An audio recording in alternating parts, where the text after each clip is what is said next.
What's going on, football fans? It's me, J.R. Clark, back again with another Pound for Pound ATL. Joined as always by my co-host Jonathan Holder. Jonathan, what's going on, brother? Man, it's a beautiful day in the neighborhood. Just it literally has been just a gorgeous day today, and I can't complain too bad. Trying to fight off some of the doomsayers on Twitter. It's a losing battle, but I'm putting my as much as I can in on it. Right, right. And as y'all can see, that we are joined by two guests, Joe Patrick from 92.9 The Game. Joe, how are you, sir? I'm doing well. Just got back from Flowery Branch not too long ago. Got to hear from Chris Lindstrom and Jesse Bates, as well as Kyle Smith, and it was interesting to hear more thoughts about the draft, which I'm sure we'll get into here. And just good to see the players again. You know, it's been a while since we've seen them, so it's good to catch up. Yes, sir. Yes, sir. Now, Dave, you're gonna have to unmute yourself because I tried to unmute you and it didn't work. But first time we were joined by the Falcoholic himself, or at least the man who runs the Falcoholic, is Dave Choate. How are you, sir? I'm great, man. You know, happy to talk some draft. I can never talk enough.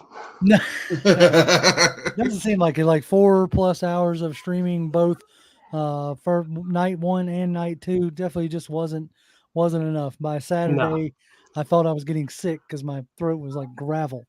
So definitely can't get in it enough. I like this already. Right off the rip, Willie Doc says, "Let's go Red Stallions." And yes, let's go Red Stallions. I thought that was good. And he also follows it up with a $5 tip, which we appreciate greatly. He says, Appreciate it, Mr. Doc. Man, look at the slate of the panelists. It's going to be a fire tonight. We upgraded the QB room. Can't wait to see how Coach Morris pulls it together. Yeah, that's going to be the talk of the summer, right? Is how all this stuff comes together. And Joe, I guess I want to start with you being up there at Flowery Branch as you have been these past few days. Obviously, the big shock of the night, or big shock of the draft, was drafting Penix at 8. What was your initial reaction to that? It's funny because I was actually doing a web stream live with 11 Alive here locally. They're like channel 11. So I was literally talking into a camera, holding a microphone while I was seeing the pit go down. I was just outside the media room, looking through the window at the TV that I could see. And as I'm doing this, I realized once I started that, the Falcons pick is going to be made while I'm on. And I'm kind of deciding, you're just thinking about, okay, is it going to be an edge? Is it going to be a corner? You know, who's it going to be? Right. And then when I saw Michael Penix first, just like the picture, and I hadn't seen any of the tweets that I guess were getting leaked out about 5 minutes before the pick went down, because I'd already started this thing. So I hadn't seen anything. And I was just, as you can imagine, in complete shock when I saw them, when I saw them do that. And I honestly, it was such shock that it actually takes a little bit of time to actually put it together in your head. And then even then, that night, I was just waiting for the press conference. At that point, I think everybody was just, we all had so many questions. We couldn't wait to get them out to the decision makers. And so it was just, kind of scratching.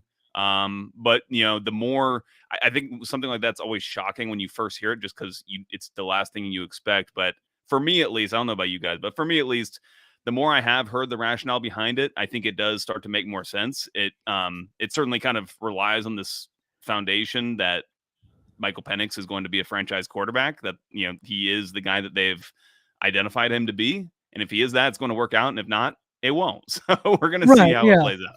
Exactly. So Dave, I'm going to throw it over to you and kind of get your initial reaction on the Penix pick. What were you thinking when that went splashed across your screen? I think my first thought was, I can't believe they actually did it. Right. And the reason I thought that was early April, when they sent the contingent out to see Michael Penix. I've been kicking around the idea in my head for a couple months that they keep talking about a third quarterback. They haven't, extended Taylor Heineke's cap hit into next year because they're going to seriously consider drafting one. And I was like, maybe it'll be Penix. Maybe they'll get him in the second, trade up to the end of the first. But I said right in the article, where the rest of the pieces I put together, I was like, but there's no way they'll do that at number 8. But then, the night before the draft, I decided, you know what, just in case they do something crazy, I'm going to write up an article in case they draft Michael Penix. Just in case. Yep. I was surprised that they actually did it at the end of the day. But I guess I had kind of been making peace with it ahead of time. So I was not as shocked as I was like wondering what the rationale was going to be and wondering what the reaction was going to be. And of course, the reaction wasn't hard to figure out, but the rationale I did need to hear from myself. So it is shocking. I do understand both why they chose that particular quarterback to kind of hitch their wagon to and why they did it. I think the issue, which I'm sure we'll get into a little bit more here, is like, do you trust after the last 6+ years that, you know, this regime can get this precarious balancing act right? And I don't know. We'll find out.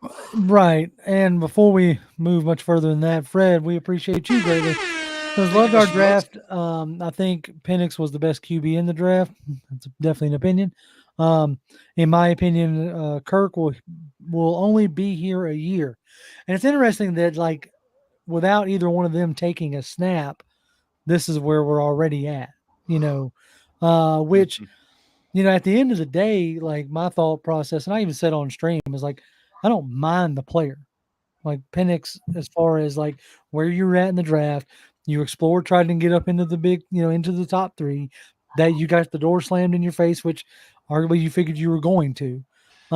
So I have no problem with them taking a QB, because when you don't have a QB, you got to take as many swings as possible, right?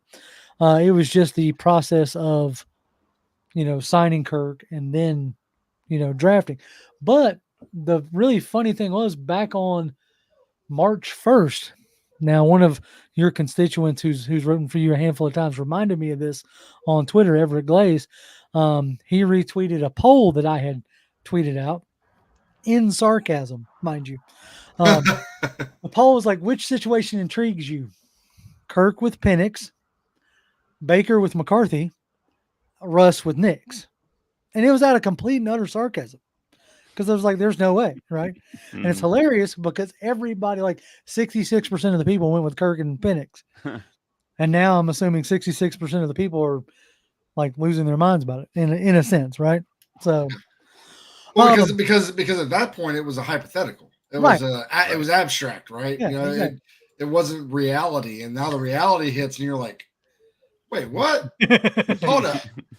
So moving into that night up at Flowery Branch, you talk about the, you know, questions like immediately start formulating in your head. Like, what was the vibe really like in that room, Joe? It was, well, I mean, like during the rest of the draft, it was fine. You know, people were working, people were getting their stories in and everything. It was just normal. But then what I thought was interesting was when Terry and Raheem came into the room. And normally when a team makes a top 10 pick, they're bouncing into the room. You know, this is going to be one of their star players. They can't wait to talk about it, and can't wait to talk about how this player is going to transform the team, is going to lead them to, you know, much more success than they had the previous year. You know, we've heard all that happen before, right here in Atlanta. And obviously that was, you know, not the case in this instance. And it's interesting because I think that just going into night 1 of the draft, they had this plan to come away with 2 players, to come away with Michael Penix and to come away with an edge rusher who they were going to trade up and get. We can talk about that a little bit later, but the fact that second pick didn't come through, I think made it a lot more awkward of a press conference than they wanted it to be. And it made the tenor of the questioning a lot more, you know, there was a lot of questioning about the team dynamics. What was the fallout going to be with Kirk Cousins having just signed this deal? Was he kind of, those were the kinds of thoughts that I think were running through a lot of reporters' heads and through a lot of fans' heads. And it's probably the kinds of things that, you know, Terry and Raheem would have preferred not to talk about. In fact, they were, you know, they flat out were not responding to a lot of the questioning about, you know, those interactions that they had with Kirk that night. And you know, I understand why. It's just totally uncomfortable, totally awkward. And it just kind of, it sets a really weird table for them to try to, you know, use this opportunity to promote the team, which is ultimately what like the NFL draft is so much about for these teams. It's a chance for them to, you know, market their product and get fans excited. And that's kind of the last thing that fans were feeling that night. Yeah, that is definitely like we had a pretty big panel the first night, and I think we had at least, I know one, maybe even two guys like get up and walk away when the pick. And then we had poor Savion Mixon was shell shocked for the last 2 hours of the Literally next. just sat there, just like, Yeah, he just sat He there became a like, oh mute. my God, I have to write about this or something. It's like you could just Yeah. tell the dread on his face, which was, I felt for him on that. But like all I had to do the next morning was get up and drive a truck, and it wasn't. But it did bring in, like, we did get into the human aspect of it. Like, so, Dave, is that something that you like that what did you consider about like the human aspect of it? Are you in the camp of, hey, look, I just paid you $100 million, guaranteed, go out there and play, suck it or up, Buttercup. right, suck it up, Buttercup, or, are you more into like the thought process of like, regardless of the money, the psyche's still there, Yeah, I kind of lean toward the latter, right? Like I think ultimately Kirk Cousins is the level of professional that it's not going to be something he ever outwardly makes a big deal out of, right? That's just not going to happen. But I think one of the reasons that he wanted to sign that deal with Atlanta was because he felt wanted, right? Right. He's at the end of his career. He was looking for some security. Minnesota was kind of like, we're going to replace you sooner than later. I want to go to Atlanta where I'm going to win and I'm going to be celebrated here at the end of my career. So from that aspect, you look at a guy who chose Atlanta in part, I think, for that level of security. And then that evaporates like, 6 weeks, 8 weeks after he signs that deal. I'd be mad too. Like you have to kind of be honest with yourself and say, yeah, that would be a situation where I'd be pretty pissed. And so I understand the anger from him. I ultimately think, again, that they chose the right guy to do this with because Cousins, I think, is going to go ahead and do his best to, be someone Michael Penix can learn from. He's obviously going to try to keep him on the bench for 4 years, which Right. Yeah. fair game. Yeah. But he's somebody who he is that level of professional from everything I've heard and read and seen from him that, he'll take care of business and this won't bleed over into what's on the field. But yeah, I do feel like it's a thing where I understood his frustration. I understood that he felt blindsided. I understood that this was not the situation he thought he was walking into. So, the money helps erase some of that, but he's still he's a dude at the end of the day. So yeah, like at the end of the day, when you're at this level of success, you have made it to the NFL, you have made a career, there comes an aspect of it that is no longer about the money. It becomes more about your legacy, as far as like whether it's MVPs, Super Bowl trophies, like how you impact the game, like how people talk about you once you are gone, and if it's solely just like, I'm not trying to compare, I don't think they're the same, but what do we talk about with Matt Flynn?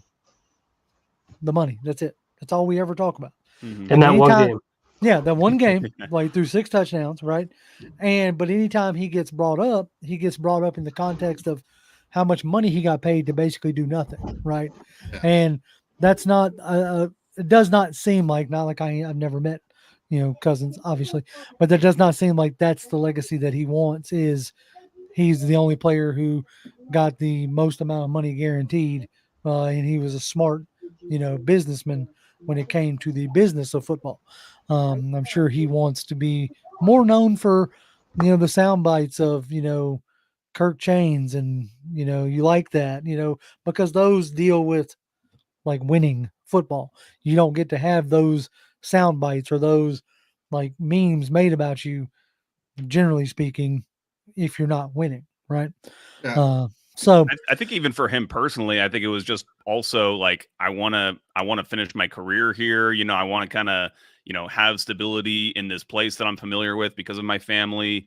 And that seems a lot more tenuous at this point. Now it really does feel like a 2-year contract for Kirk Cousins, just pretty cut and dry. At least, if any, if at the very least the Falcons are going to be incentivized to make that a 2-year contract more than anything else, because if they go any further, it's going to cost them more. So I think that's also kind of plays into it. It just makes you uncomfortable in that respect, that you had this idea of what it was going to be, and now it's kind of it was a paradigm shifting night in a lot of ways. Thursday night was. Yeah. Well, so like I look at it this way.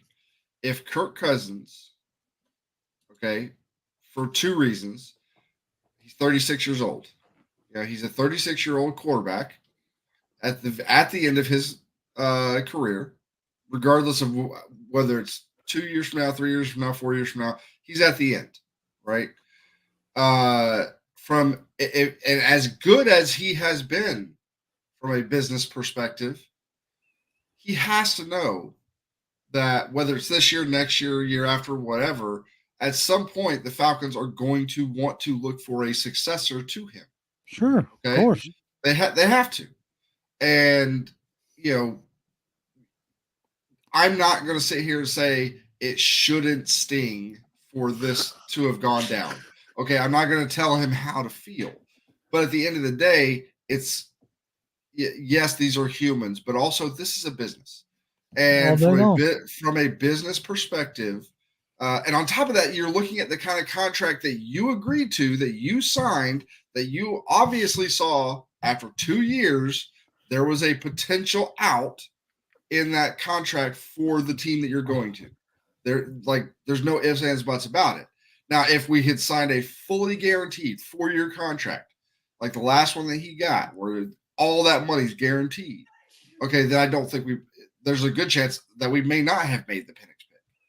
But because that out's there in 2 years, and he knows it, just like everybody else does, but he has control over mostly has control over his own destiny. You come out here and ball out like you were playing last year before you got hurt, and you continue that, you're going to keep that rookie from getting to your job a lot longer. And so that incentivizes him to go do that. I'm not saying that he wouldn't have tried to play the best he could, but the argument was brought up about, if you look at the Aaron Rodgers and Love situation, the next 2 years he goes on and wins 2 MVPs, because maybe he got pissed off enough and he just was like, I'm going to go out here and show you what I got still. And maybe we get something like that from a Kirk Cousins, like that little extra motivation, get that chip on the shoulder again or whatever, But at the end of the day, I don't feel bad for Kirk Cousins because, for one, the guy just got paid $100 million, and he got paid. The man's more rich than he'll ever need to be. So I'm not going to worry about that part of it. From a business perspective, this was a smart move at the absolute most important position on your team, okay, to shore up the most important position on your team after the last couple of seasons that we've had is nothing short of just, in my personal opinion, is nothing short of just a genius move. You put your succession plan in place. The guy's going to be good to go in 2, maybe 3 years at most, probably. And by that time, even if he only goes 2 years into this contract, he'll be 38 years old. There's been precisely one, maybe 2 other quarterbacks in the entire history of the NFL that have ever legitimately played good that late in their career. Right. So it doesn't bother me. I hope that Kirk, like you said, can be the professional that doesn't let it keep, whatever you're feeling, don't let it affect the rest of the team. Yeah. Go out there and be the good quarterback that you've been the past few years. Keep doing that, and you're golden. It's a business, but it's also just sports. It's competitive, and the NFL is the most competitive sport out there in the world. And so I think you have it. If you consider yourself a competitor, you have to embrace the idea that someone's coming for your job, no matter whether you're the starting quarterback or the left tackle or whatever it is. And that's why these players are so great, is because they do have that level, that edge to them. When did Jerry Rice that famously said something about I can't, it may not have been Rice, or it may have been Chris Carter, talking about the guy behind me is always anyway. My favorite soccer coach too. He always his phrase was like, when you sign a contract, you sign an agreement to receive money in exchange to train, in exchange for preparing yourself the best to play, and then it's up to the coach to decide who plays. Right. Willie is agreeing with you, Johnson. Says so. Penix could low key make Cousins more competitive. Who knows? I mean, that's a possibility. Now we could spend the rest of the night, talking about like Penix and all this other jazz. But I want to bring up one other thing. Did you two gentlemen get a chance, and Jonathan, I don't know if you did or didn't, did y'all get a chance to read Albert Breer's article? I actually Yes. just read it. I had seen it come across, but I just read it right before coming on here, which I'm glad I did. Yeah, I'm really interested in y'all's thoughts on the idea of Terry being in the room in New Orleans when they thought they had the best kept secret of going to draft Mahomes, and then KC jumps them, and then you get obviously like you don't get it till years later, but you get the little tidbit that somebody from KC texts somebody in New Orleans saying got him, like hi, we knew what you were going to do. Like Dave, how much you think that like really haunts you in a sense, like. And does like I guess the one phrase I've been using all weekend, and maybe I'm in my mind it sounds right to me. I may be other people might be hearing it different, but I get the feeling like you're almost drafting scared, like I don't want this to happen again, kind of thing. Like so, when you read that, like what was your thoughts there? Yeah, I think anytime you're talking about drafting scared, that scares you as a fan, right? Like Right.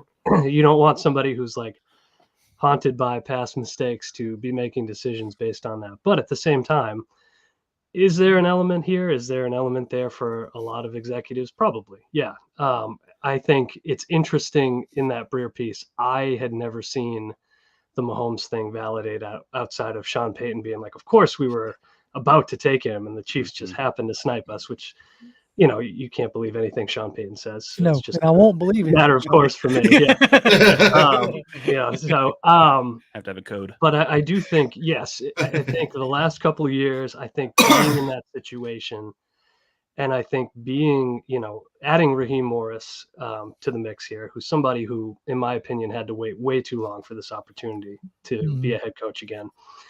You don't want to be left holding the bag in a year or 2 or 3 years, whatever it is. If you're as competitive as you think you're going to be, and this is where the level of confidence between like maybe the fans and the team, like they're like, we're not going to pick top 10 again. We'll see, right? No, right. We have to see that. But dude, sidebar, if we're picking 8 again next year, holy crap! Anyway, sorry, go ahead. Yeah, no, I was going to say, yeah, we might unless we trade up to get to 8. Oh, that would be even better for a pass rusher. Please. But I do think that, understanding that and then seeing how they must see Penix, because I thought when they made it, man, they must think this guy is special. And clearly they do, right? Mm-hmm. So when you have that situation, if you're Terry Fontenot and you're like, we just got killed for 2 years by poor quarterback play, it got Arthur Smith fired. I was probably a little bit fortunate to hold on to the job myself. I'm glad they didn't fire him. And then you were in that Mahomes situation and you see a guy that your coaching staff and your front office believes is going to be special. Like, to me, it's irresistible at that point, right? Like, you cannot, like he said in that article, let that man go somewhere else. 2 years from now, Cousins breaks down. Penix is a top level NFL quarterback winning games somewhere. You would be killing yourself for that. Yeah, you'd be sick. Yeah. So I think, like, obviously at the end of the day, if they have their cake and eat it too, we just got a 2027 first round pick in 2024. How lucky are we, right? So and that's the way it'll have to be viewed for a while. But moving on into like the rest of the draft, in a lot of ways went how we thought it was going to. Starting in the second round with Ruke, I am not going to try to pronounce that man's last name because I'll butcher it. I'll sound like I'm trying to make a Scooby-Doo reference or something. Orhorhoro. Yeah, there you go. I'm glad you did it, not me. But trading up for him, I have to say, like, I sat here and watched film Sunday and watched film yesterday. Obviously in preparation for the show. One reason why we didn't do a live recap on Saturdays because I wanted to be a little bit more prepared. I have to say I'm not necessarily blown away. He seems like a traits pick. Joe, what vibe did you get day 2 when they were talking about Ruke? Definitely seems that way. And I think that, so here's the thing. I know a lot of people were upset about this trade up, and like, I don't want to defend it necessarily, but I think I'll give you what I think the front office would tell you, or kind of what their mindset here is, which is that, first of all, I think when they're evaluating players, when they're looking at players and trying to identify who their true targets are, who they want to bring into the team, it's for a lot of reasons that I think fans might not put as much like credence into. The Falcons are huge on the character and makeup stuff. Like, that is definitely a thing, and they have a great locker room. Honestly, I think I personally, as like a media person, it's great because it's a bunch of good guys in that locker room. You can talk to almost any one of them. I've never been like turned down or anything for an interview. Not that people care about that, but that's something that is, that plays into it. But also, I think in this case, I think there was something you mentioned, traits, JR. I think that that is a lot of what this is about in terms of the arm length, the kind of just raw tools that he has as a player.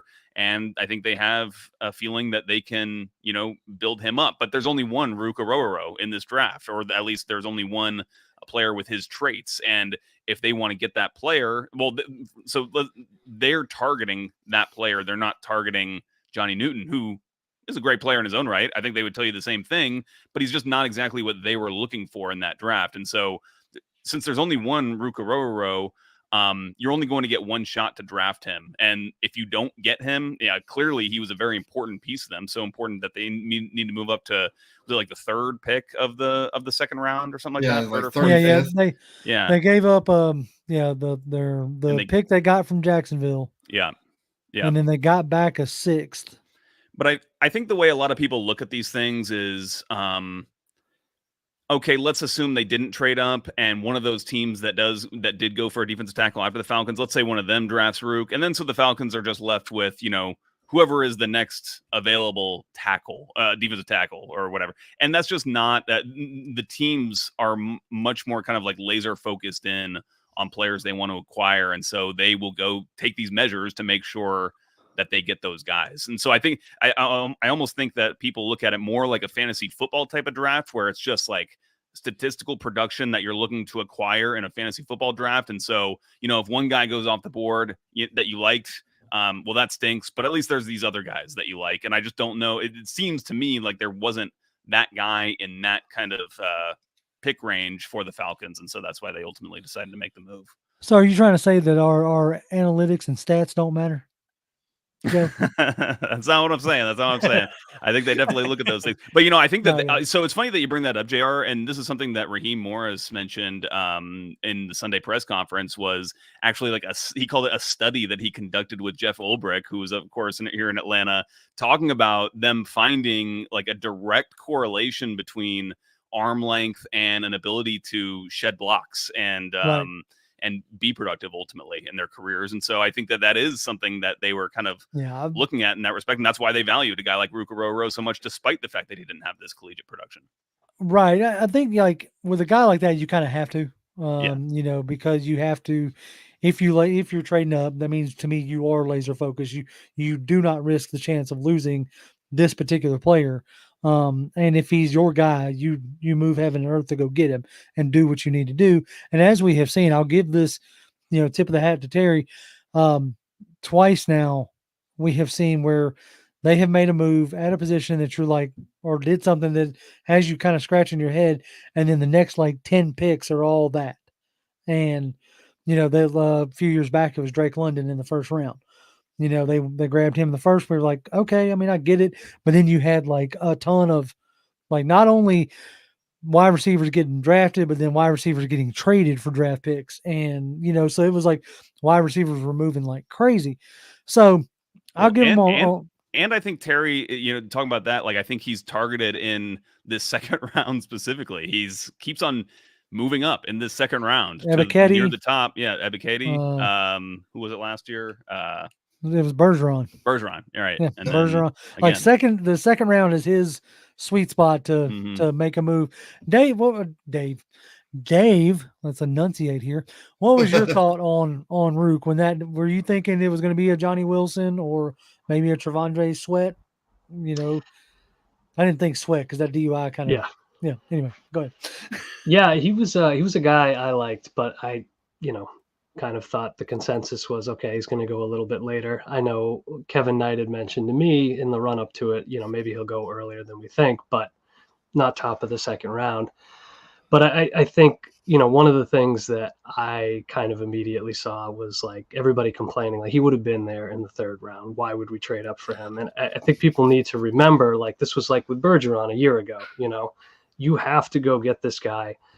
And with the run on defensive tackles, clearly he was going somewhere in the next few picks. And the Falcons felt very strongly that was going to happen. They had to go get him.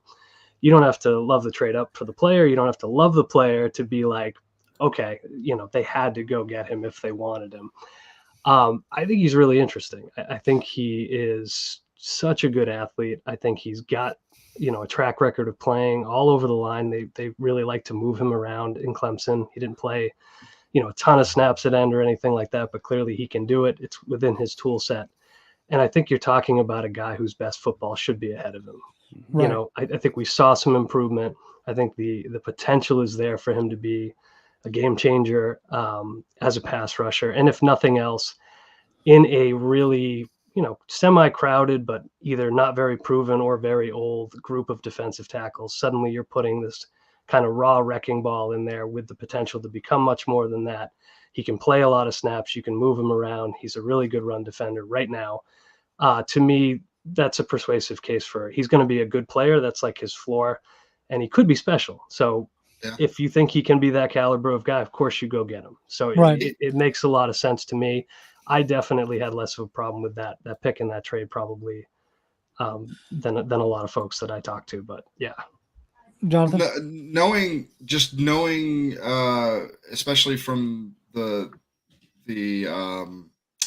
Rams days, and just knowing like the kind of defenses they have put together, the kind of players that had been coached up in that defense, seeing him take a guy like this, I look at it as like he almost sees this guy as a blank canvas that he can put his mark on, or the coaching staff can put their mark on and develop them in the way that they want them to be, right? They don't have to, almost like you'd rather get somebody who's untrained in some, depending on what you're doing, but like almost like somebody who's untrained in something so that you can train them the right way the first time without having to break some of the tendencies that they've learned from other coaches and so forth. So, and with this guy's traits, like you said, if he can maximize on those, he could be something super crazy good. And I saw a thing where,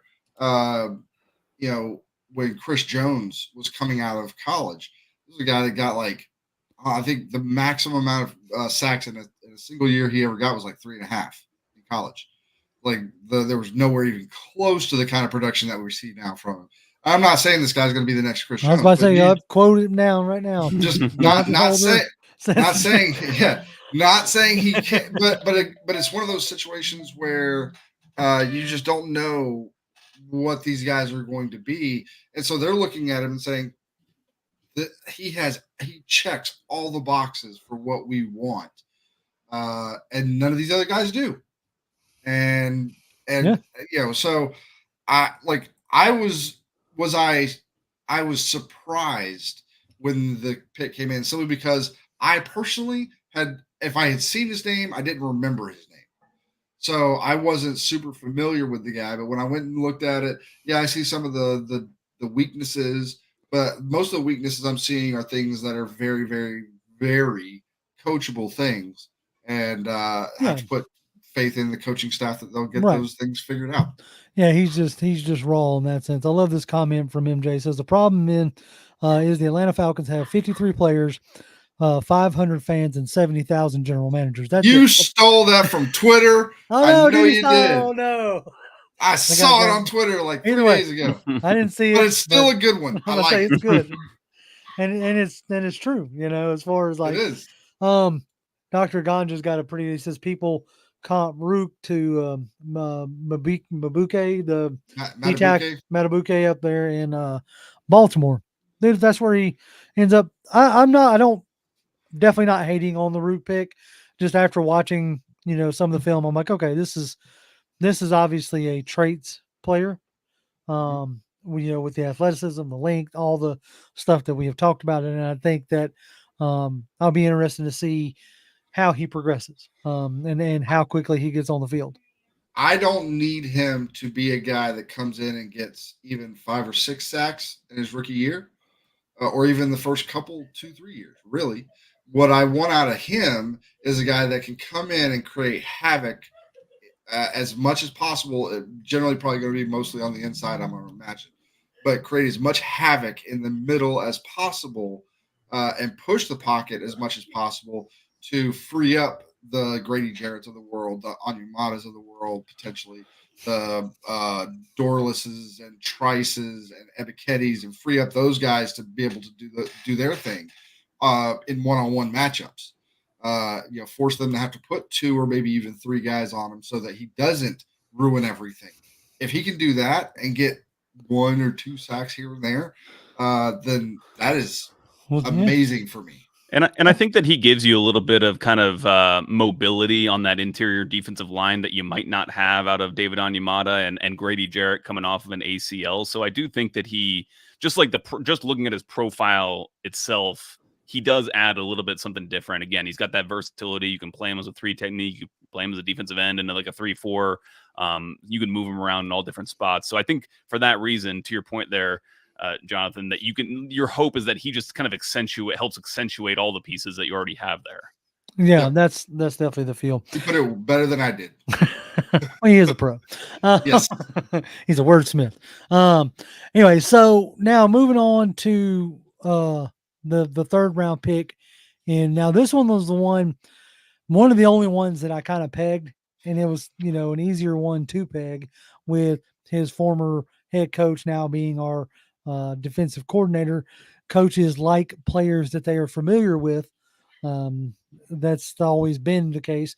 And so with Jimmy Lake being here now, first time NFL DC, he tabs, and I'm going to say he tabs, Brilani Trice out of Washington, which I thought was a really good pick of a spot that I felt like we could, if we double dipped at edge, that Trice could be the guy that we dipped with. So, Joe, I want to start. What was your thought, or what vibe did you get when Brilani Trice came down? So I first, before I want to kind of make a point that's a little bit funny, but it was humorous to me to see when he was picked. He was kind of one of the better players available on the draft boards and everything. And then so when they take him, it's like, oh yeah, great pick. This is great value that we're getting here. All because it basically aligns with this kind of like consensus projection of where these players are going to go. And so it just kind of gives you like a pretext to what you think about this player because of, these things that really don't matter at all. It's because of mock drafts. Yeah. Yes. It's exactly. because of mock draft simulators. Exactly. And what mock drafts, honestly, yeah. And what mock drafts and these kind of consensus boards do, which is set up in your own mind what is going to happen, or a projection of what's going to happen. And it kind of goes back to the Penix stuff and what Terry Fontenot, I think he mentioned it to Albert Breer, but you can even pick up from his comments that he's made over the past few days, which is like, it's shocking because it's so surprising because you weren't expecting something like that to happen. And that's why, for me, at least, it's taken some time for that idea of Penix to kind of settle in. And then, okay, well, if I was approaching the draft with this kind of mindset, or the potential of the Falcons to go this way the entire time, it wouldn't be so shocking to me. And I would probably, might be more on board with it right away. So I just wanted to kind of make that point about Brilani Trice, but obviously the production's there. In college, he's got the pressures. He's like, what 150 his last 2 years, kind of ridiculous. It's like he was number 1 in FBS and pressures the last 2 years, I believe. Yeah. So I don't like grind tape too much on these guys. I'm not like a football expert enough to like give an opinion on whether his like club move is going to work in the NFL, is going to translate or whatever. But rip stab. Yeah, right, exactly. But it does seem like good value. Having kind of joked about all that, it does seem like good value just based on the level of production he had at a good program in college and going up against some decent competition out there. Right. I mean, he was the MVP of their playoff win that got them to the national championship. He was the defensive MVP. He had, a really good game. So Dave, I don't know if you were live streaming that night or if you were just in a group chat, but what was the the vibe on your end when the Brilani Trice pick came down? Yeah, I was on. I believe I was on the live show then with Kevin and the group, and it was very positive. And I made a joke, I think, on Twitter, like, there's nothing like when everybody loves a pick. It doesn't happen very often. No, and doesn't. I go back to 2016, right, where nobody could believe the Keanu Neal pick. They were like, "What, Deion Jones this early?" And then Austin Hooper, and he was right where he was supposed to be. Everybody was like, "Oh, Austin Hooper, great pick." Yeah, that kind of comes back to what you were saying, Joe, right? Like, so it was a very positively received pick, and it's also because he's an edge rusher, and right, good Lord, definitely. did they need to add one of those? And we knew that. So to me, like, you look at team fit, caliber of player, he's a really good all-around player. I don't know if I see him being like a 10-sack guy, except maybe 1 year. I'd love to see it in the NFL, but you got the familiarity, you've got the talent, you've got the fit, you've got the need, which I know they said they're not going to draft for, and that all conspires to make it a really positive pick. And again, because the last two picks caught people so off guard, it definitely was like the first and maybe only positive. No, actually, the next one after that. Yeah, the next one is like, so Josh Gillen brings up an interesting point. He says, does the fact that we didn't go edge in the second, second round, so we didn't go edge until the third, does that like really mean that Ebiketie and Carter are going to be our starters? Then he throws in there, Zach Harrison. So like, I don't know how much like I put into that because of hey, we did try to trade back up. And we did. Now this brings up another interesting point. They tried to trade back up. They tried to get Danielle Hunter. They tried to get Montez Sweat. Like, what I'm saying? It's like they done swung and missed so many daggum times on trying to land the guy. But what do you think this means, Dave, for the guys that are on the roster? Do you think they try to make another move to get a guy in the offseason or the rest of the offseason? Yeah, I think they do. And the reason is, I think when you're talking about the line, when you're talking about the front in general, you want to be able to rotate guys effectively, right? And to me, Trice pairs really well with Carter in that they're both players who are plus run defenders. I believe, I'm not as familiar with Trice in this regard, that he's decent in coverage. We know Carter is good. You would ideally like to get somebody to pair with Ebiketie, who's more of maybe a pure pass rusher. And I think there's guys out there who kind of fit the bill there. I am personally a fan of Tyus Bowser. I know that Bud Dupree is still out there.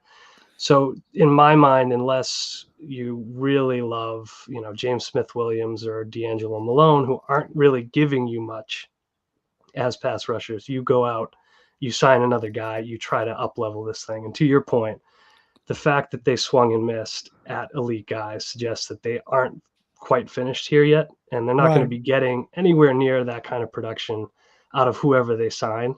But I think they know that they can't quite be done, or there's that potential once again, even as much as you've added to the defensive line to help with the pass rush, that could be a weakness for you in a year that you don't want a glaring weakness because you have to win. Right. Joe, you got anything you want to add there? Yeah, so it's really interesting to see just how the draft fell. And Terry always says this, like, every draft is different, and the quality players at certain positions might be there 1 year and they aren't then necessarily the next year. And we've been talking a lot kind of before the draft about how there's this big drop off that happens after the first three edge rushers. There's a big drop off after that.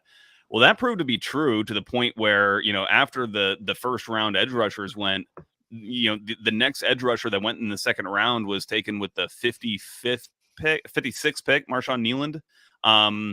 And then there was one right after him. Chris Braswell went with the next pick, and those were the only two real edge rushers that even went in the second round. And then the Falcons basically got the next one in Brilani Trice in round 3. So there just weren't really the quality edges to take there. And I think that's why ultimately they targeted to go after Orhorhoro. And what was interesting to me is when I saw the trade up, I thought they were definitely going defensive back. I thought they were going corner because it seemed to me like that's where the quality was.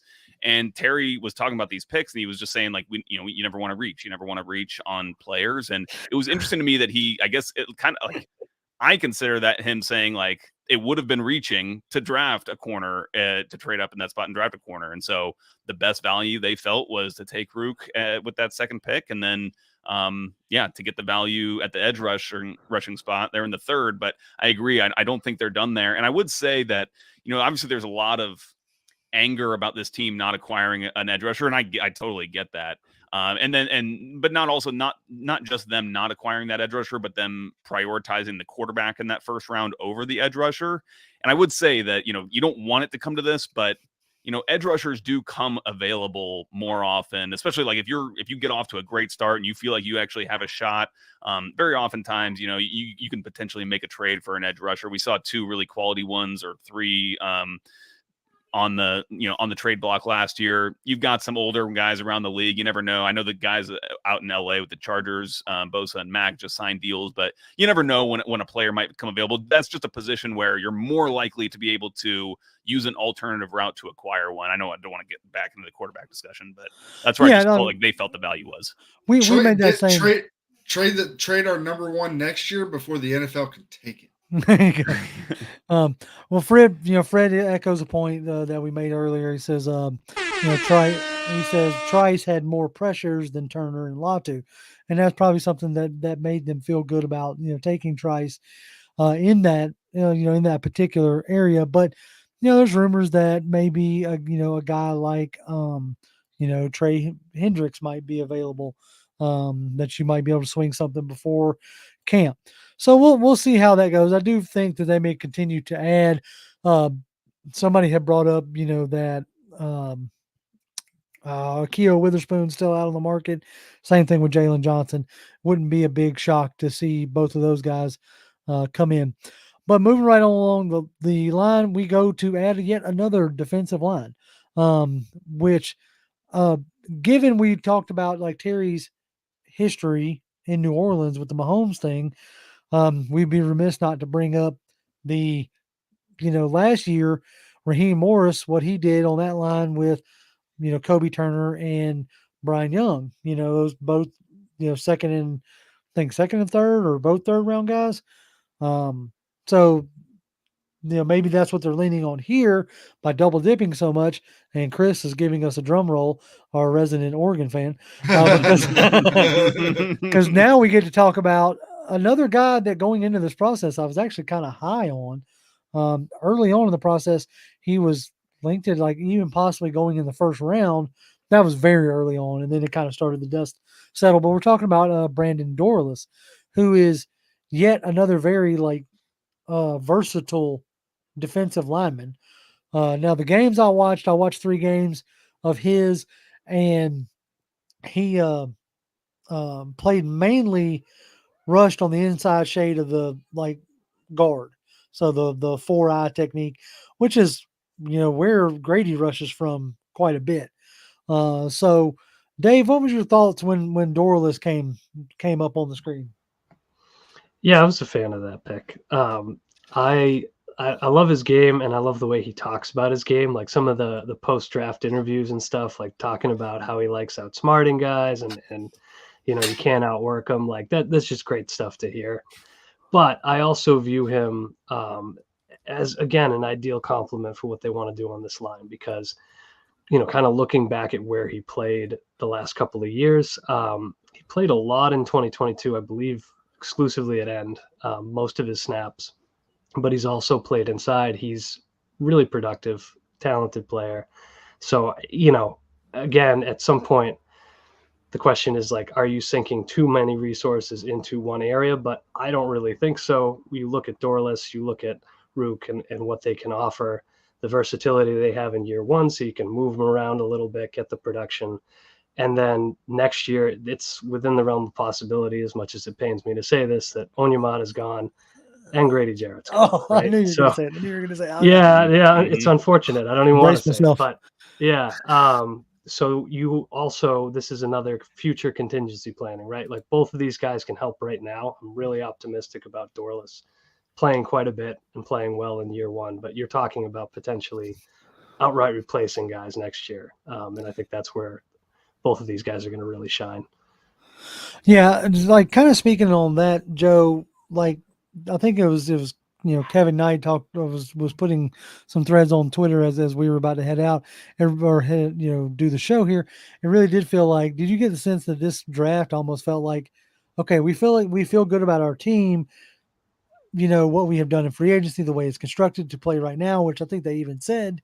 But this draft really did feel like we're looking at the future. Yeah, absolutely. And so I was making this I was kind of comparing these picks to the quarterback pick, actually, which is like you're kind of succession planning for this turnover that's going to happen at these positions. Obviously, two really important positions. And again, Dorlus, another guy who's kind of got a big frame. I think both he and Orhorhoro had two of the fastest 10-yard splits on their 40s in the draft. So I think you can look at some markers and see what the Falcons were looking for out of players in this particular position. And I think that Dorlus may have been hurt in some teams' eyes by the fact that he's a bit of a tweener, but I think the Falcons kind of saw that as a bit of a bonus, an added bonus for him to be able to move around in different spots. And it's Dave, you're right. It's crowded there. It's going to be tough. There's going to be a lot of competition with these guys, but the fact that they can move around, I think that benefits them. And again, you're going to need to take some of the workload off of these guys because everybody talks about Grady's ACL and how he's going to come back from that, and rightfully so. They definitely should. But I think that's something we don't talk enough about is how much time David Onyemata was missing toward the end of last season. He had an ankle and it was just kind of lingering week to week, couldn't really get over it. Was just real banged up because the first half of the year when he was healthy, he was fantastic. And you just want to try to keep in that condition as long as possible. Yeah. Especially as you played last year with, guys like Onyemata and guys like Calais Campbell probably getting more snaps than you originally envisioned them getting. But then you also you're bringing back guys like, Taquan Graham, who you hope, take a step forward and say, take a step. Like he was there, then he got injured. You hope he kind of gets back to some of that form. And then you hope that Zach Harrison continues. If all this works out, you should have a pretty good rotation at D line. But yeah, I enjoyed I like the Dorlus pick. I thought that one yet was another good value, maybe even better value. Like I really thought Dorlus could have went in the third, maybe even back into the second. But I think that tweener thing did hurt him. That has not been as popular since the cover 3 Legion of Boom, type defensive has went to the wayside a little bit in the last few years. But just one thing I want to bring up, one thing that really annoys me when I see people talking about this draft is people are like, well, we didn't come away with any day one starters. And I'm going to say that the Ruke pick, the Trice pick, the Dorlus pick, all and even to a certain extent the Zion pick. If he can make the team, but at the end of the day, all of those guys that I just said are going to likely play some part on the defensive line. Are they going to be the guys that are out there first snap of the game? Maybe, maybe not. But at the end of the day, they're going to contribute to the defensive line, and if for no other reason than to make sure that other guys are getting the rest they need, so that they can be fresher longer, and that's what you want.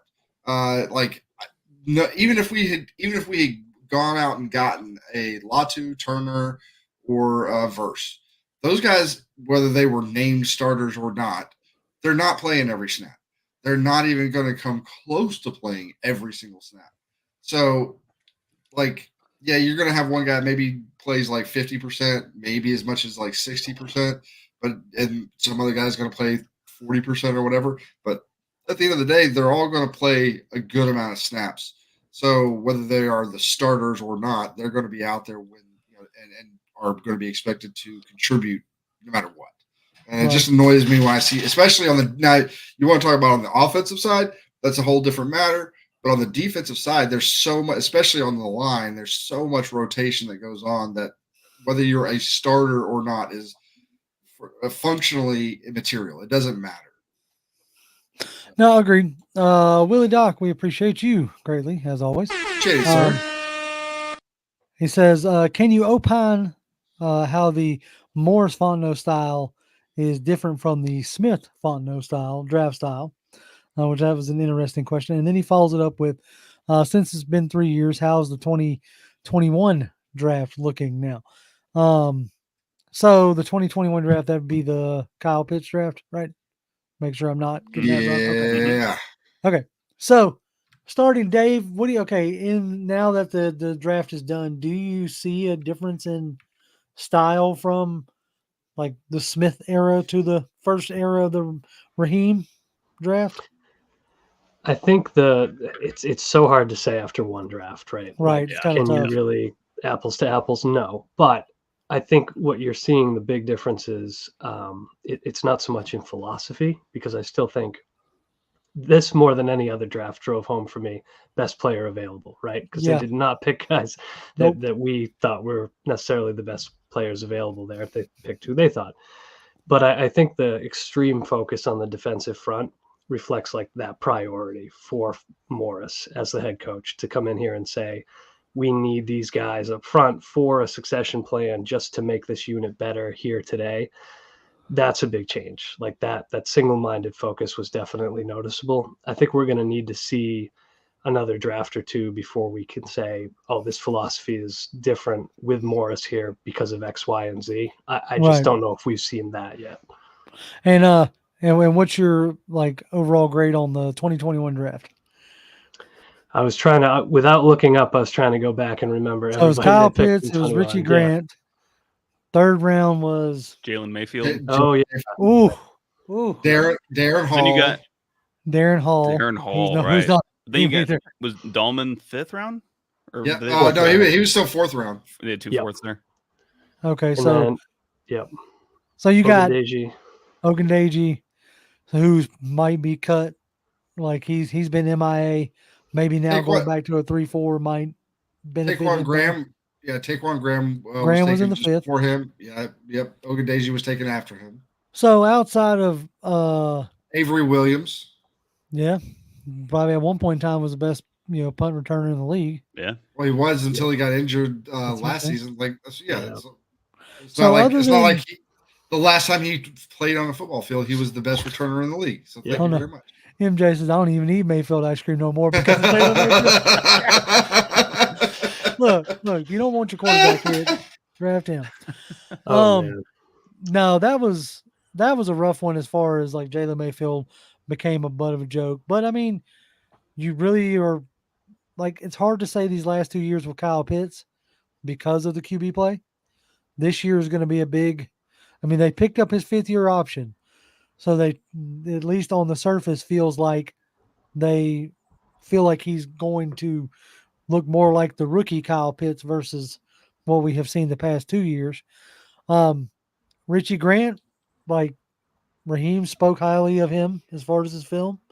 So we'll see how they didn't take a safety like many of us thought they would. Mm-hmm. Like nowhere in the draft did they take a safety. So, they obviously have some faith in him / DeMarco Hellams. So, I don't know. I'd say right now, we'll see who gets, like, you can really judge it by second contracts that are signed by the team. But I feel decent enough about it. I think so. I saw somebody say C in the draft or in the chats. I don't know. I'd say maybe a B. I think it's especially because you got Kyle Pitts, Richie Grant, first 2 picks. Those are both going to be starters this year, likely. Mm-hmm. Okay, unless we go out and get John Johnson or somebody else. But the chances are Richie Grant, even if he's not a starter, he's going to play a lot of minutes. But he's been a starter for a couple of years. Jalen Mayfield, Darren Hall, they're no longer here. Drew Dahlman's your starting center, right? And he's getting better. So and he's gotten better every year. Taquan Graham is a guy that you think is going to hopefully contribute more. But he was a 5th round pick, wasn't he? Like Taquan Graham. If he even sticks on the roster.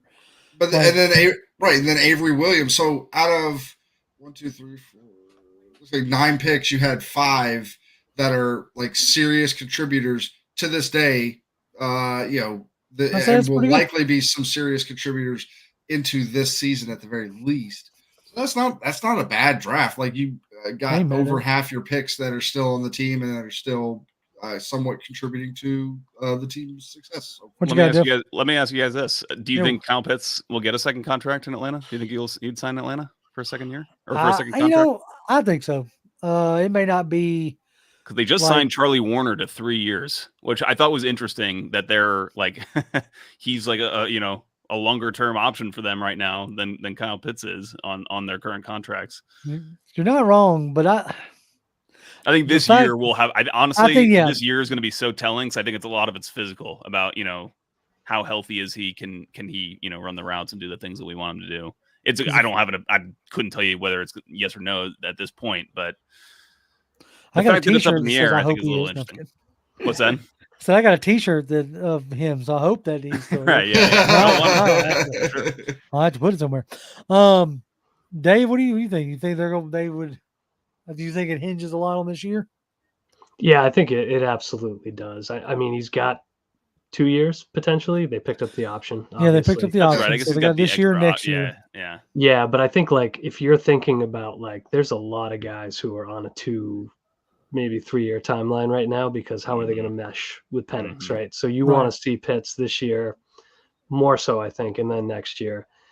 Is he contributing at the level we want him to? Is he staying healthy? Is he going to be one of those high-end weapons that Penix is inheriting? And so I think this year is really, really important for him. And I think the good news for him is if he's healthy, he is not going to have passes that are somehow impossibly sailing 3 feet over his head. The guy's like 9 feet Right, tall, yeah. but yet this keeps Like happening. a 5-mile wingspan, and somehow you Yeah.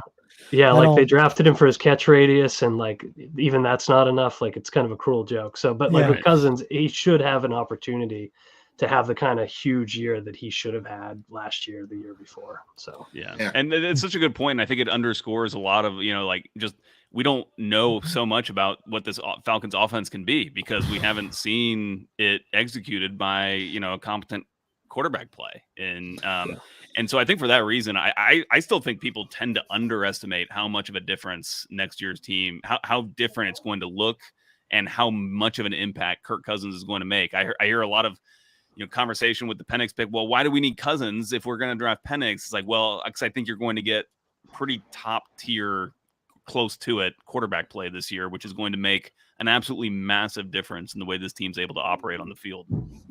Yeah, I tend to agree there as far as whether he's properly motivated or not. We can get in, like we already got into all that, but as far as just consistent QB play, you haven't had that since Ryan was left for Indy, right? Not left, but go. Can I say one more thing while we're talking about the quarterbacks? Possibly. And again, this is because people talk about Cousins and Penix. I think it's a fair question. In fact, a reporter asked it today in Kyle Smith's press conference about like, well, if Penix was your guy, why'd you sign Kirk Cousins? Because you could have just drafted Penix. And first of all, that's kind of a hypothetical scenario that isn't like it's not so cut and dry because imagine yourself as a Falcons fan going into that draft without a quarterback, like without having signed Kirk Cousins. You just got all you got is Taylor Heineke is your Yeah, QB that's right all now. you- you're having a much desperate- different feeling and you would outlook have about the team. Yeah, you would be having a conversation about how desperate you were, and that's why you picked Penix.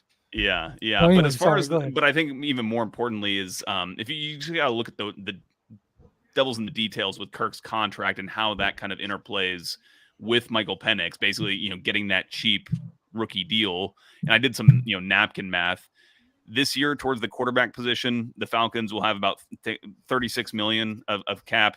And they could be a few million higher or lower, but about 36 million, 45 for next year, and then 40 for 2026 if they were to cut Kirk Cousins and take about $35 million in dead cap. And then about 22 and a half for 2027, assuming you sign some mid-tier backup.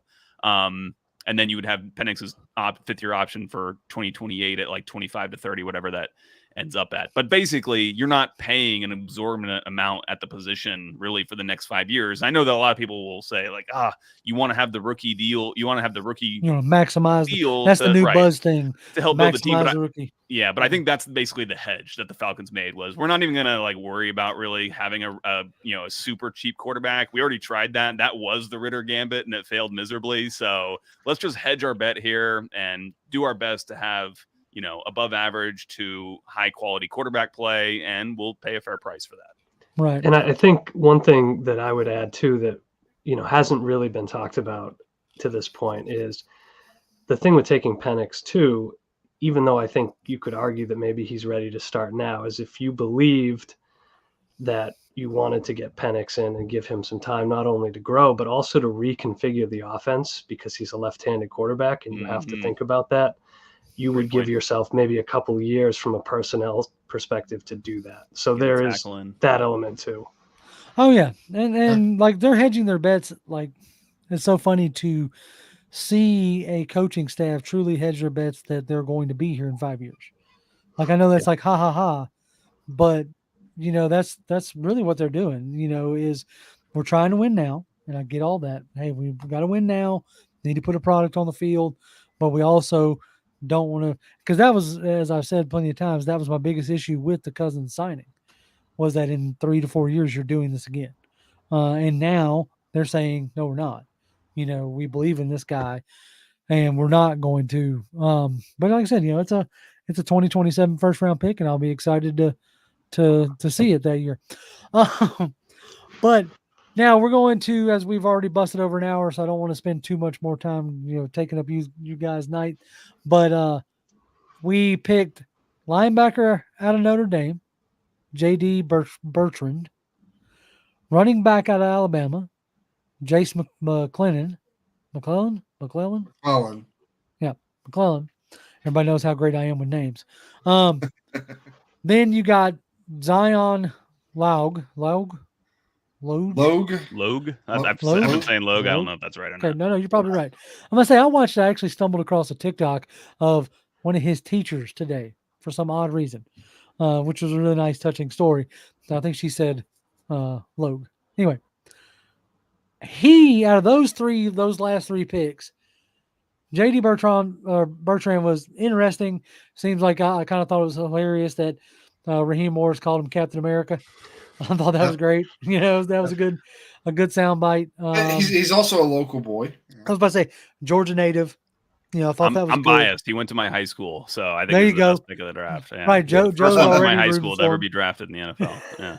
Somebody said up in chat. I wish I could find it again. I meant to star it, but apparently, like he had a crap ton of quarterback pressures. This is going to be like the all pressure team. Like he had 30 some odd pressures for Notre Dame last year. Well, I didn't even realize that. And Brandon Dorlus, like he led the nation the last 2 years in pressures as far as defensive tackles go. Right. So it's gonna be like the all pressure squad. What were you saying, Joe? Yeah, and as with J.D. Bertrand, I know the Falcons just absolutely are obsessed with his makeup, and it's a lot of has been made about his background and stuff. But he's got this kind of mentorship group that he's a part of with James Laurinaitis, who is his linebackers coach at Notre Dame, and obviously a great linebacker in the NFL for a long time and played in Ohio State. And then also Luke Kuechly and Sean Lee, the old Cowboys linebacker. I guess they're all in like a kind of a mentorship group. They talk regularly and stuff. And so they just love the fact that he's already got that level of professionalism about him to kind of link up with those guys and, to really take seriously, like, their tips, whether that's like how to prepare yourself physically or mentally or whatever. It's just, that's the kind of stuff that reeks of a guy who's going to be able to make it in the league for a while, even if it's just as like a special teams guy. In fact, I think that they've kind of identified him immediately off the bat in a way he can contribute is helping on this new kickoff, just kind of running down, tacklers. No doubt on that. Dave, what did you make of the Alabama running back? Like I kind of chuckled that like we weren't going to come out of this draft without a running back because but even if it was in the 6th, 7th, whatever round, but adding him to the running back room, is there anything that stands out there? Yeah, I liked it actually quite a bit because when you're looking at building your running back room, ideally you have guys who can do everything well, right? But that Mhm. it rarely happens that that's the case. But now you have Bijan, who needs to maybe work on his pass protection, but obviously dynamic runner, growing pass catcher. Algier has shown you he can do a little bit of everything. And I think that's kind of McClellan's calling card, right? Like he's not going to be great in any one area, but he comes into the league, I think, pretty advanced in pass protection. He can catch, and he's a solid runner. So if you have to rely on him down the line because of injury for some reason, you're getting a fairly well-rounded guy. And I thought it was interesting that they appear to be trying to stack that all the way down the depth chart rather than this guy is super fast, this guy's a great pass catcher, but rather than just having a guy who's really good at one thing, you're hopefully building in some redundancies if you have to turn to these guys for big snaps. Yeah, instead of Well, a go ahead, Jonathan. Well, I was just say, yeah, you definitely like if you can have it, having all three of your guys that can, even if they're not great at any, like they're one of the aspects they're not super great at, but at least they can do it. You want all three of them to be able to do everything because, like you said, if you, back in the day, you'd always have the little scat back guy, and whenever he came in, chances are you weren't running the ball. You were like he was going to go out into a pattern on the flat or something like that. And he probably wasn't going to be doing a lot of like pass protection, especially for the smaller guys because they were smaller guys.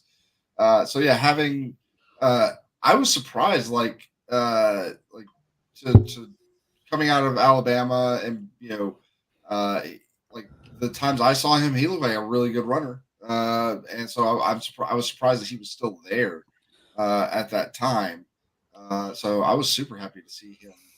And my nephew actually, I was in a text chat with my brother, both my brothers and my mother and my nephew, and he was like, "But why did we pick a running back?" And I was like, "Well, I mean, we still needed a third running back, and we were going to get one whether it was here or in the as an undrafted free agent.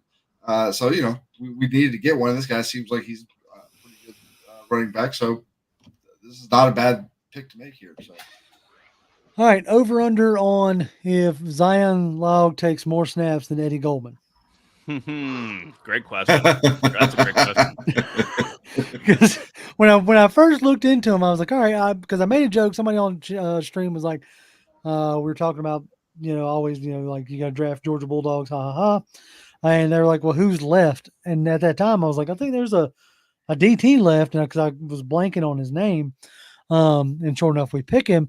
And then when I look more into him, I'm like, okay, this guy's pretty much a nose tackle. Like he's a space eater. Yep. He's not going to get. He's leaning on people. Throughout the game. So I thought to myself, I was like, okay, cool. You're hedging your bets that Eddie Goldman, like you're not putting your eggs in that retirement basket yet again.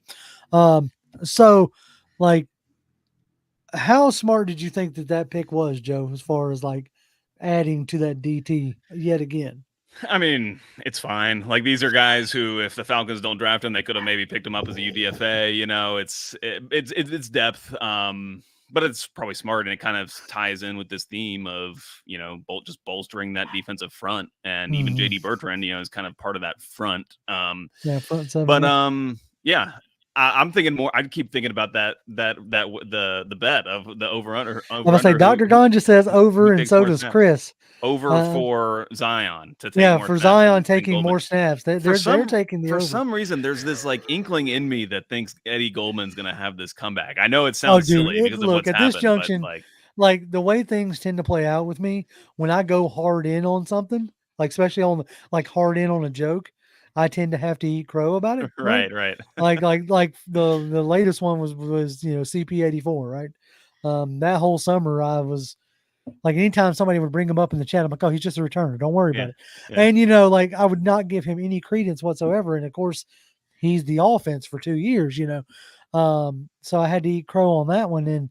And so I'm pretty sure like Zion's going to be like just a force in the middle that we haven't seen since like Albert Hainsworth or something. I don't know, because that just seems to be Golden Nation out there. Stand up. Yeah, that's what I meant. Yeah, Goldman's going to be. He's going to like channel. That's what I meant. I didn't mean to say Zion. I meant Goldman. Like I Like, really he's just hope he gonna be- watches like 3 years of shows, reads 3 years of articles to pump himself up. You know, he's like, Yep. nobody believes in me because I retired twice. Well, not 3 times. You know, he comes out with like some kind of like for his first time talking to the press, he's gonna make a comment about like I thought this humidity was gonna be bad or something. Yeah, then you'll know. Then you'll know. Yeah. that's right. They're like, snap, okay. Maybe I stay way up on the hill at training camp. Don't get within eye shot of Eddie Goldman. So Oh man. but yeah, all in all, like what vibe? I mean, I'm not asking for a grade or nothing like that. We sit here the Tuesday after the draft. Dave, do you think this team improved for 24 after this draft? Because that seems like to be even one of my biggest gripes, and so I'm trying not to be, negative man. But do you think this team improved in the areas that they needed to improve in? Some of them. Yeah. So I think that the improvements up front are going to make a bigger difference than we think they will. And I think going back to the earlier comment about like they didn't draft any year one starters, like at least 3 of these guys are going to play a ton and they're going to be impactful if all goes to plan. So I think they are better than they were. And I think they have a better long-term outlook with this class than they did. Of course, that's harder to quantify now, but I think where my hesitation comes in with this is really just like, where did you not get better? Where are you really trusting that you're going to get somebody this summer or coach guys up? And to me, they left a few trouble spots, right? Like, I don't feel super about the offensive line depth at this point. I don't feel necessarily great about, safety and corner. So I think they're a better team than they were before the draft. I think that the weaknesses that still remain to me, are something that still might define the season. And that's going to determine how we look at this draft is if the secondary falters, if your line gets decimated and you're in big trouble, you're going to be like, you screwed up. Right. That's kind of inevitable. Joe, same question. Do you feel like they are better in 2024? Is this after the draft specifically? Yeah, I'm Because thinking more like I think they're much better because of Kirk Cousins. I would say they're not better after the draft, and that's a comparatively speaking to the rest of the league, because every team gets players in the draft that's going to help them, right? But I think that compared to their competition, probably they're not that much better than other teams got better. But I would say that they're in a better position now, competitively speaking, relative to their competition than they were at this point last year. If you just look at the betting markets, like the betting markets have the Falcons as a decent favorite in this division. I think this time last year they were slightly in second. I think they trended like right behind. I think it was the Saints that were the NFC South leader for most of the offseason. I can't remember if that was correct or not, but Well, and they underperformed too. So Chris, Chris I brings think up the they're point, the implied odds of the Falcons making the playoffs next season. Betting markets have them set at like the 4th highest in the league at 73%. So whether we feel like they have made improvements on, the people who actually have money on the line feel like they have, improved their team in a significant fashion. Dave, you spoke of like cornerback and safety. Is there one move in free agency still like this, what some might consider to be the second wave? Like, is there one move that you're like, okay, look, before we hit training camp, y'all got to add X to the roster? Yeah, I think it's a tricky one because it's almost, you could go sign with Witherspoon right now, right? And I'd feel pretty good about that because he's still a pretty good starter. He played a ton for the Rams last year, so he knows this coaching staff. So that's a guy that you could sign right now, and that would be great. I think otherwise, what you're talking about is really looking at where you're at in training camp and saying, did Clark Phillips take a leap in year 2? Do we feel good about starting him outside? / do we feel like Antonio Hamilton's a good fallback plan there? Is D. Alford back in favor as your nickel? Is Richie Grant really the starting safety? Do you feel good enough about where he's at? And I think those are big question marks for me personally. I think the coaching staff is probably going to want to spend more time with these guys before they make that decision. But I think it'll be a clue for us if in the next week or so, obviously, if they sign a guy like Witherspoon, it's like, okay, all that talk about how great they're feeling about these guys, yeah, it's not backed up. But I tend to think it'll be a summertime type move that we see. Right. Joe, same question. You think there's one thing that they got to add? Yeah, I totally agree with what Dave said there. I think that the kind of weaknesses of this team are pretty obvious right now. In fact, you could almost like do a mock draft or say like, okay, I know the top 3 mock picks draft. for this Hold team. on. He's talking about a 2025 mock draft. Yeah, there you go. There you go. Yeah. 2025. Like, anybody? You know, it's going to be Okay, like right tackle, corner, safety. Yeah, it's like you could almost predict what's going to go down there now, which is kind of funny. But yeah, I would not think that they're going to happen immediately unless it's one of these players that this staff is familiar with, like Witherspoon, and then we'll see. But I would expect some sort of free agency signing, potentially even a trade of like a 5th round pick or something. That's something that they've tended to do, whether that was with like Jeff Okudah or Brian Edwards or something like that. So even something like that could be on the table. Yeah, I think going like before you hit camp, like truly hitting training camp, I think you might go through OTAs or whatever, but I think before you hit camp, I could easily see a move for a corner, a safety, and even an edge, whether it's bringing Calais Campbell back, like Dre Murphy's talking about bring back Calais Campbell or Bud Dupree. Well, according to it was a Trice, I think it was, his Instagram, he's already selected number 48, which if I'm not mistaken was Dupree last year. So that might give you an indication on that, and whether Dupree's coming back or not. But guys, I appreciate y'all like a lot. We did it. We wrapped up the draft. Now it's going to be time to figure out really how all these guys fit, and is everybody still mad and crazy as we move into OTAs and things of that nature. So, Dave, tell the folks where they can find you at. Yeah, we're at the Falcoholic. We lost Dave. Is that a mic drop? It's just like, oh my God. At the Falcoholic. Peace. You've ever heard of it? Well, if he doesn't come back, you can find Dave at the Falcoholic, and you can find him on Twitter at the Falcoholic. He is Mr. Falcoholic. I don't know. We're going. If he pops back up, I'll throw him on there.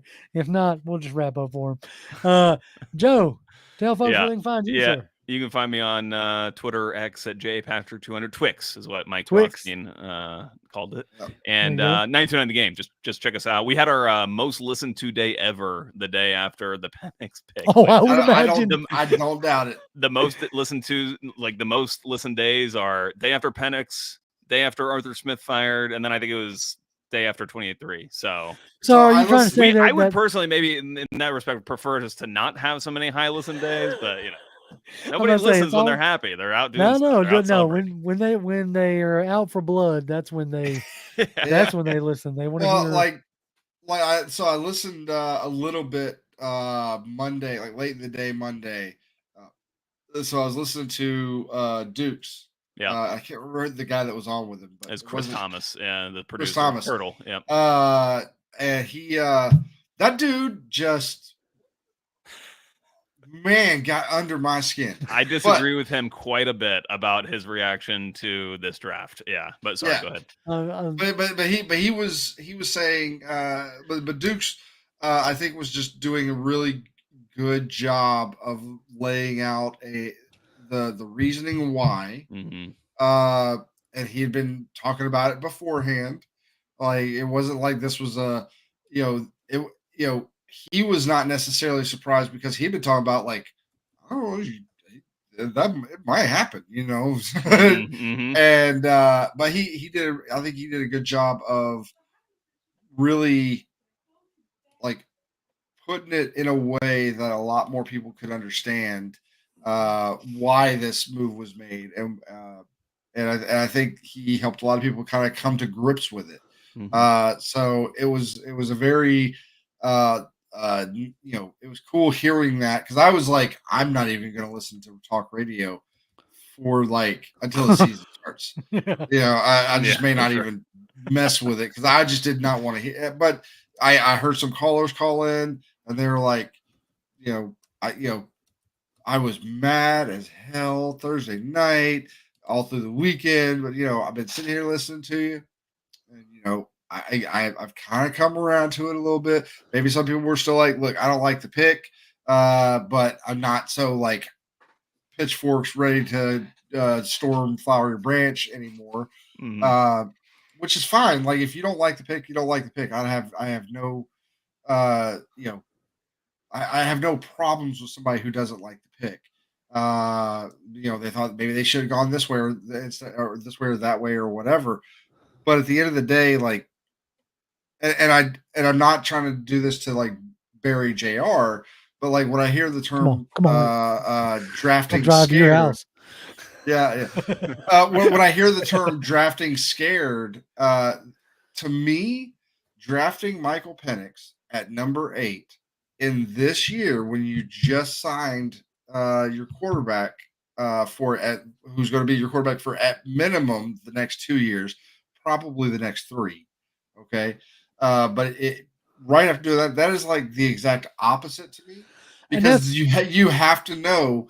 And I think that's the reason why you felt that way when they came into the press conference that first night, because they knew like they're going to hammer the hell out of us. We are going to catch hell for this pick. But I think that they still like, even then it's like you have the conviction that you feel this is the guy. And I saw a quote out there floating around in the ether that's basically like, if essentially if you see if you find yourself in a position to take a franchise quarterback, you take him even if you don't need him. Because how often are you going to get that opportunity? And you'll eventually get one again, but how many years are you going to be sitting there waiting for that opportunity? And especially now with the inflation has now hit draft trades, because like to get up into that top 3, 4, 5 is really exorbitant. So you'd have to give away people thought we gave away assets in this draft to move up to number 2 or move up to 35. Like the amount of assets we've have to give away just to get up to whether it's 1, 2, 3, 4 or 5, like any of those picks would have made everybody here probably faint. Well, like that was the point I made leading up to the draft. You were going to have to do one or the other. You were going to have to give up a king's ransom to move up, or you're going to have to pay a hefty price for a quarterback. And I just didn't necessarily expect them to do they didn't do both. They didn't give up a king's ransom for Penix. I just didn't expect them to do both in the sense of using the high asset of a first round pick, the high value of that asset on a first round pick, and also pay a high price for even though it was market price, but then pay market price for a starting quarterback. But that's why they double dipped just like they did with the defensive line. Like they quadruple dipped on the defensive line, but no. They got greedy. Well, it's funny. Yeah, sorry. Go ahead, Jared. No, I was going to say but that's why at the beginning of the show I made the caveat, because I when I say drafting scared, I think the words I'm using aren't conveying what like the thought process that I actually have. I just don't know any other way to phrase it, because somebody else made that same point that this is actually a really ballsy move to sign Cousins and draft Penix. This is not something the league does. It is unorthodox in that thinking. So therefore it is a ballsy pick. That is not a scared move. But like I'm looking at it through the lens of, people are like, oh, well, if Kirk Cousins doesn't come back healthy, okay, well then you shouldn't have signed him. If that's your fear. Like if you're making this move out of fear that you're going to miss out franchise QB. That's where I was going. I've started to think of it as like it's an aggressively conservative move, or like an aggressive hedge, because it's aggressive in the draft capital that you're allocating towards it. But I think it's a hedge that makes a lot of sense. Again, when you go back and look at Kirk Cousins' contract and you think about basically what they'd be on the hook for money wise if they get out of that after 2 years, they're never paying more than $45 million a year for their quarterback room. And like, that's about market price for that's the market price this year. Next year, like when whoever's up next for their deal, the next one that signs is going to blow, $45 million out of the water. They'll all be records because the salary cap keeps going up and these things are negotiated as like salary cap. Yeah. At the end of the day, and we'll wrap it up with this. At the end of the day, if their plan works, they're geniuses. If it doesn't work, they're looking for jobs anyway. And so knowing that that's the gamble that you take, even in a normal year, like, why not make the swing that you think is the best for the team? And, that you think is the best, way to build the team. If you're going to essentially be your feet held to the fire, regardless of what you do, whether it's by fans, whether it's by media, whether it's by owner, it doesn't matter. If you don't go out and win, this is all for naught anyway. So, you did what you thought you needed to do to win now and win later, which, if I'm not mistaken, has been Terry Fontenot's ethos since day one, not day one of this offseason. Yep. Like day one, talking about like way back with Matt Ryan. We want to win now and build for the future. And so this is one of the first times that I can truly say that's what they're trying to do in this draft and this free agency. They're trying to win now and win in the future. We'll just have to see if it's a success. So I smile because it's so funny whenever we talk about this. The last thing we always say is, we'll see. And we'll see. We'll see. In 2 years. We have 2 years to say, we'll see. We'll be talking about and somebody brought up an interesting point, and I keep somebody said something about right now Cousins probably ain't going to be throwing to nobody in OTAs. And so, and then Heineke throwing to people. It's going to be Penix throwing to people. Yeah. Throwing to Pitts and throwing to, go ahead. From what it sounded like today, it sounded to me, and I should have asked more clearly, like, is he throwing? But we didn't talk to any pass catchers, but it sounded like they're doing at least some semblance of throwing or running routes. I mean, Chris Lindstrom talked about him being out there working with the wide receivers. And it's kind of funny. Lindstrom's like, I don't know what the hell they're talking about because I don't understand that language of all the routes and stuff. But I can tell that they're like talking at a really high level. Yeah, good. Well, what's probably the absolute craziest thing that has come out since the Michael Penix pick is that this is an actual truth now. Colin Cowherd had a good take on the Penix pick. I'll say this is one of the very rare times that I hear something from Cowherd, and I'm like, I'm wondering, I'm with you, man. Same. Part of it makes me worry with when you get sound bites like that from Cowherd, and then you get an A draft grade from D. Orlando Ledbetter. I'm like, oh God, this is like somebody broke the seventh seal of the apocalypse. I don't understand. Like I saw that, and granted, I don't pay for the AJC, so I didn't read the article, but I saw the headline, and I was just like, oh, I probably should be worried now. Well, I think both of them, it's Cowherd especially. I think Cowherd saw the majority of media out there, like what direction were they going? And pivoting, and then he was like, I'm going to pivot the other way, and that's going to get me clicks. Yep. And I have no doubt about it. But the argument he made in that clickbait argument was a very good one. Mm-hmm. And it really put into words some of the things that I was feeling. So whether it was a an actual true like how he thought about it, because he was very much in the same boat as me, where I'm like, Kirk Cousins, you were rich before you even got here. We just gave you $100 million. You deal with it. You're also an old player. Yeah. So it's not like you should be in any way. And the only thing he was surprised about was where, because his people even said, like, look, we knew that they told us that QB was in consideration. The fact that they took him at 8 was the surprise. So like he's not even necessarily surprised that we took a QB. He's surprised where we took him. Mm-hmm. But at the end of the day, like if I'm Kirk Cousins at 36 years old, yeah, I just got paid a bunch of money. Let me come in here. Let me show my thing. Let me do my thing, and then we're good to go. Can I say? I know we're keep on having to try to wrap, but hey man, so many good points. Hey, it's y'all's world. I'm just sitting here. Well, it's funny that you say that, Jonathan, because again, the Falcons wanted to trade up to get that edge rusher in the first round, and I think they definitely would have framed it as, okay, we got our edge rusher and we got our quarterback that we wanted. And if you flip those around, if you're mad about us, taking the quarterback at 8, well, just pretend like we flipped it around. We took the edge rusher first, and maybe you'll feel better about it. Right. But, obviously, that didn't end up happening, but I do think it goes to the point where it's just like, I don't know what led me to that, but I did want to mention it. And it is also kind of interesting to see like what happened in Minnesota, where they double dipped the quarterback this offseason too, and they ended up with JJ McCarthy and Sam Darnold. So I'd much rather be in the Falcons position if you're going to double dip.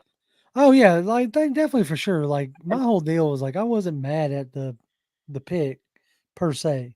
Right. I was more like flabbergasted by the process, and then it's more flabbergasted by the process because it's not one we have seen executed very often and executed with success, right? And so I get why the vast majority of us were upset, I guess is the right way. But Chris puts it interesting, like 2 or 3 years of QB development with Penix, is interesting and exciting. And in Breer's column, they said that Penix seemed open to this situation, and by virtue of the fact that he did the workout with the Falcons, and I think there was some other JJ McCarthy. And like other McCarthy, quarterbacks were turning it down. McCarthy, Drake May both turned down these workouts because they didn't like the situation, didn't want to kind of get the Falcons interested. So it's we'll see how it all pans out. At the end of the day, we'll see, right? We'll see. It's gonna be the new tagline. We'll see. We shall see. But if they win, we won't be worried about this, and it's as simple as that. If they don't, we'll be talking about a new regime, but we're talking about one after 3 years. Why? Because they didn't get the QB play right and they didn't win. So. Mm-hmm. We'll see how it all goes. All right, folks, as always, y'all can follow me on Twitter. I'm at Grimm1128, GRIMM1128. We'll be back live here next Tuesday. May even do something on Friday. Who knows? I may even throw a short standing at the Flowery Branch Home Depot. I was going to do it in front of the Falcons because that Home Depot is literally like 3 minutes away. Mm-hmm. If that, which one, y'all know which one I was talking about. But what stopped me was it was 7:56 in the morning and there's a school right across the street. Yep. And I was like, there is no way on God's green earth that I'm going to be in the middle of all that trying to film a 35-second dumb YouTube show for craps and giggles. Looking like a crazy person. Yeah. Right. With a work truck behind me looking like a true psychopath. But so I did, one a little bit better. It was the Home Depot and Flowery Branch. Classy. It was classy. I was on my way to Gainesville. I was like, I had to stop at Home Depot. It just happened to work out, and I was like, oh, this would be funny. At least I thought it was funny. So keep your eye on the channel because there may be more shenanigans such as that throughout. You never know. I might pop up in front of Mercedes-Benz looking for answers. Who knows? But appreciate y'all. Joe, you told everybody they can follow you on. Yep. And how's the Atlanta United? Oh yeah, 5stripefinal.com too. That's if you follow Atlanta United, follow us over there. There you go. Jonathan. At Jonathan M. Holder, come by, say hi. There you go. And as always, Falcons fans, rise up. Rise up.